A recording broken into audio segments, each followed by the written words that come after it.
Yo, what's up everybody? So today's review is All Eyez On Me. So All Eyez On Me is about the life and career of Tupac Shakur. I do not know enough about Tupac to make any sort of intelligent review on the topic. That being said, there were 2 points about the movie. The opening before the credit scene, I love that shot. It reminded me of Citizen Kane after the credit roll when they're discussing it in the theater room. And the editing was poorly done. It felt like it was jumping all over the place. That being said, that's basically all I have to say about the movie. Toodles! I'll take care of this. So I'm just get into the things that I did like about this movie. So the performances, Demetrius Shipp played Tupac. I thought he did a great job. I mean, everybody is gonna have something negative to say anyway, you know what I'm saying? Everybody think they knows everything, so everybody's gonna clown him as Tupac. I thought he did a great job. I mean, his mannerisms was on point. The way he spoke, he looked just like him. The only thing I had against his performance was that he tried too hard in a couple of scenes, like the courtroom speech. Like, I felt he tried to make it more powerful by saying, you know, my life is in God's hands. Where in real life, you know, Tupac was more chill about it. Like, you know, my life is not in your hands, it's in God's hands. You know what I'm saying? He's more calm about it. But that was my only complaint about him. I mean, it was like that in a couple other scenes, but overall he did a good job. So I can't wait to see what else he does in the future. Kat Graham as Jada Pinkett, I thought she did a good job. I love the relationship between Jada and Tupac. You know, it wasn't no type of romance. It was just, you know, best friends. Like every time they get together, you know, whether it's in California or New York, it's like they're just picking up where they left off at. They're always having fun, teasing each other. So it was nice to see that. Suge Knight, I swear, no matter what movie there is and Suge Knight's in it, he's always going to be the same character. I mean, all you got to do is get a big light-skinned nigga to, you know, be the bad guy, and boom, the Suge Knight performance is good. So there's nothing wrong there. The music is obviously good. I mean, it's Tupac, you know what I'm saying? If you're a fan of Tupac, you know, the soundtrack is banging. Now the stuff I had a problem with, the time frame, the jumping around this movie. I mean, the movie is about 2 hours and 20 minutes.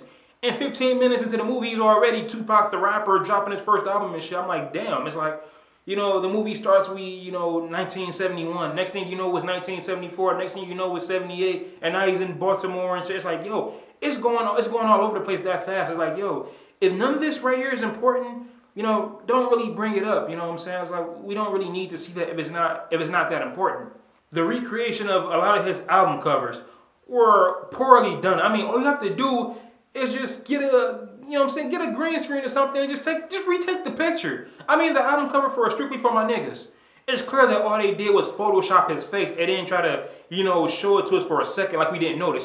That shit was noticeable. The nigga ugly as fuck. What the hell? The All Eyez On Me cover, again, Photoshop horribly. I mean, hell, the screenshots that we do for our YouTube videos look better than that shit. All you have to do was just have a fucking black background and take the picture. But no, you got Photoshop. It's like, dude, it's like a $45 million movie and you can't take a picture? Like, come on, dude. One more thing. The movie starts out with kind of a narrated feel, but all the way into the third act, they basically get rid of it because it starts while he's in prison being narrated by the one who's finding out his life story.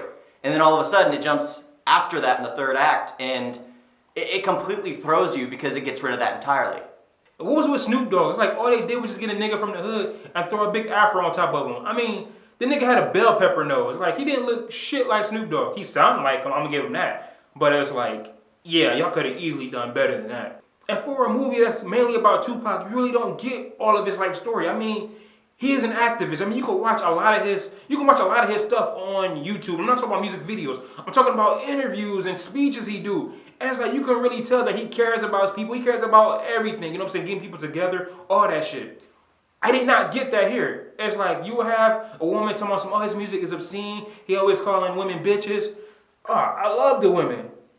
Keep your head up. It's like, okay, so, I mean, that's it. I mean, like, of course he made music like that so he can let people know that he cares about women. But it's like, that's just a song. We don't really get exactly what he's all about. How he feels about all these situations. And the ending. I'm about to talk about the ending because if none of y'all know that Tupac died, then y'all stupid as fuck. I mean, nigga been dead for 20 years. But let's talk about this ending. But this is how the movie does it. Tupac gets shot that day the same way and everything. And what happens? We get this loud ass gospel music just blaring in our fucking ears. Like they're really trying to get us to cry or some shit. You know what I'm saying? I'm like, okay, this has to stop soon. No, the music is still going on 30 seconds later, a minute later. I'm like, yo, what the fuck is going on? And then all of a sudden we got everybody around Tupac, you know what I'm saying? And next thing you know, the camera is going up. You got the fucking fog that's like covering him and shit. Fades to black, Tupac died 6 days later. I'm like, hold on. This is the end of the movie? I'm like, no, maybe they're gonna go to the hospital or like the aftermath of him dying. No, we get his accomplishments, his album sales, you know, what went gold, what went platinum. I mean, hell, you can even get footage from rappers, actors, people in general just saying how Tupac affected them, how Tupac changed their lives, hip-hop culture, and a whole bunch of other things. You didn't do that. You just gave us this bullshit. Like, come on, man. I'm gonna try to chill because I've been mad about this for like the last 45 minutes. I'm gonna chill. But that ending just fucked that entire movie up. That being said, All Eyez on Me. That ending fucked up. Honestly, just watch Tupac Resurrection. That is a great documentary. I mean, hell, you have Tupac narrating his own life story. But All Eyez on Me. If you've seen it, comment down below and tell me what you think. And I will see you next time. Peace.